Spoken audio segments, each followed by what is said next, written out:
हम लोग डिस्कस करने जा रहे हैं chapter number 11 part 2, significance of analysis of urine sugar.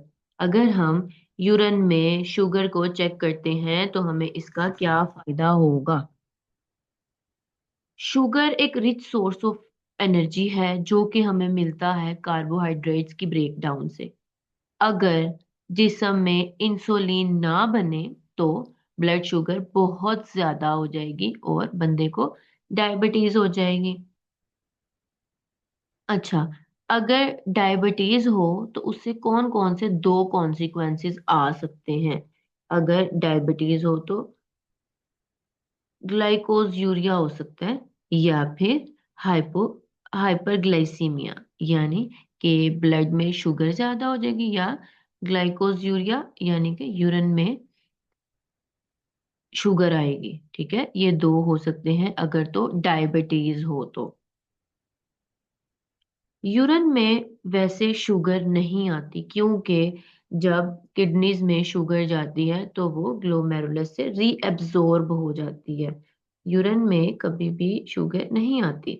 अगर यूरिन में शुगर अपेयर हो रही है तो इसका मतलब है कोई ना कोई एबनॉर्मेलिटी है, कोई डिजीज है या डायबिटीज मेलाइटिस है। डायबिटीज के इलाज के लिए डायबिटीज की मॉनिटरिंग बहुत ज्यादा जरूरी है। जब यूरिन में इतना ग्लूकोज आए कि हम उसे नाप सकें, हम उसे डिटेक्ट कर सकें, तो उसको कहते हैं ग्लाइकोज यूरिया। ग्लाइकोज यूरिया नॉर्मली जो है ग्लोमेरुलस, इसमें से जितनी भी होती है हमारा ग्लूकोज वो रीअब्जॉर्ब हो जाता है जैसे मैंने आपको पहले बताया। और लेस देन 15 to 20 मिलीग्राम पर डेसीलीटर यूरिन में निकलता है। Please note that less than 15 से 20 मिलीग्राम पर डेसीलीटर यूरिन में से रिलीज होता है प्रोटीन के लैब टेस्ट में इन द यूरिन। नॉर्मली मैंने यहाँ भी लिखा हुआ है साइड पे और ये बुक में भी लिखा हुआ है कि 15 to 20 मिलीग्राम पर डेसीलीटर जो है हमारा यूरिन के अंदर ग्लूकोज होता है। और अगर हम लोग अपनी ब्लड शुगर चेक करवाएं, ब्लड शुगर तो 65 to 110 मिलीग्राम पर डेसीलीटर नॉर्मल है।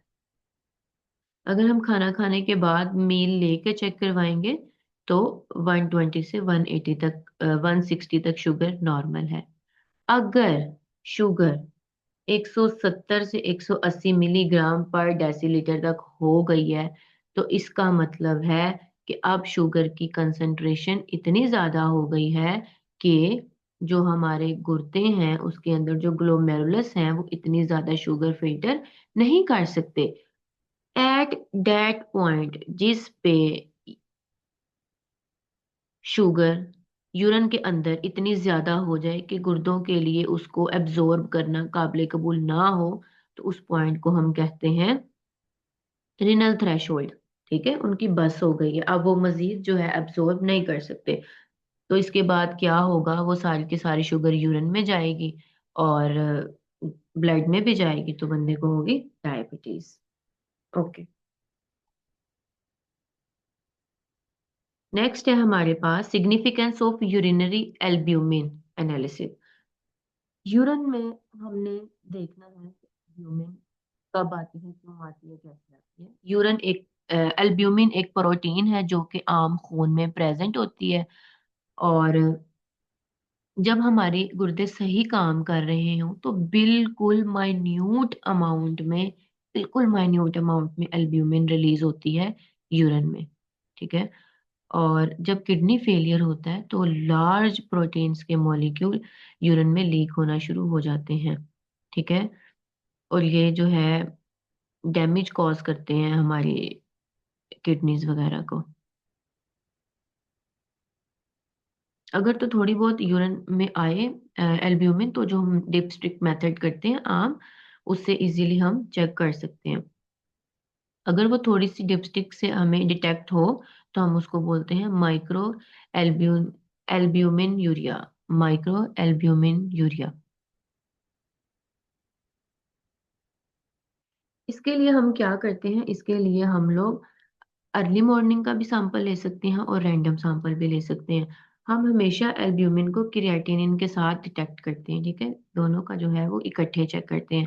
हम एल्ब्यूमिन टू क्रिएटिनिन रेशियो लेते हैं, और अगर तो ये इंक्रीज हो तो हम कहते हैं कि बंदे की किडनी डैमेज है। बहुत ज्यादा इंक्रीज हो तो हाई कोई सीवियर किडनी डिजीज है, और इसका डायरेक्ट ताल्लुक होता है ग्लोमेरुलस के फिल्ट्रेशन रेट से। अगर तो इसकी वैल्यू नॉर्मल है तो मीन ग्लोमेरुलस चीज को सही फिल्टर कर रहे हैं।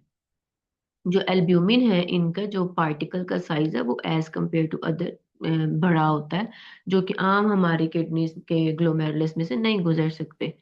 हमारी यूरिन में से नहीं गुजर सकते, नहीं आ सकते यूरिन में। अगर ये आ रहे हैं तो इसका मतलब ये है कि कोई एबनॉर्मेलिटी है।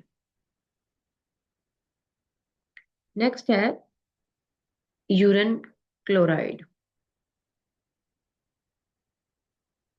यूरिन क्लोराइड एक अच्छी इन्वेस्टिगेशन है अगर हम चाहते हैं कि हमारे खून में क्लोराइड का लेवल क्या है, कम है या ज्यादा है, ठीक है।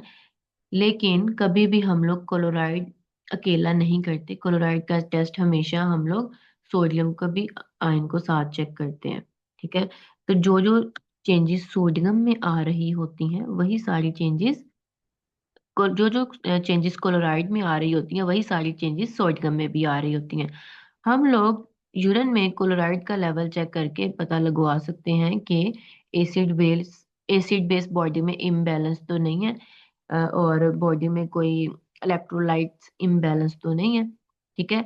हम लोग इसको दो तरीके से चेक कर सकते हैं। एक तो बंदे का पर डे यूरिन चेक किया जाए, उसको जितनी बार यूरिन आए वो उतनी बार सैंपल दे, ठीक है।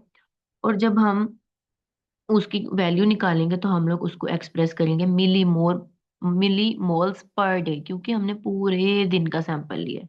अगर बंदा दिन में सिर्फ एक सैंपल दे रहा है आपको एक बार, तो हम लोग उसको रिपोर्ट करेंगे in the millimoles per litre.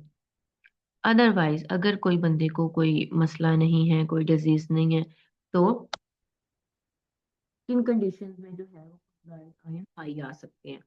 अगर डिहाइड्रेशन है, फास्टिंग है, या डाइटरी सॉल्ट इंटेक ज्यादा है तो क्लोराइड हाई आ सकता है। Otherwise adrenaline gland failures, Addison disease में, या किडनीज के इश्यूज में आ सकता है।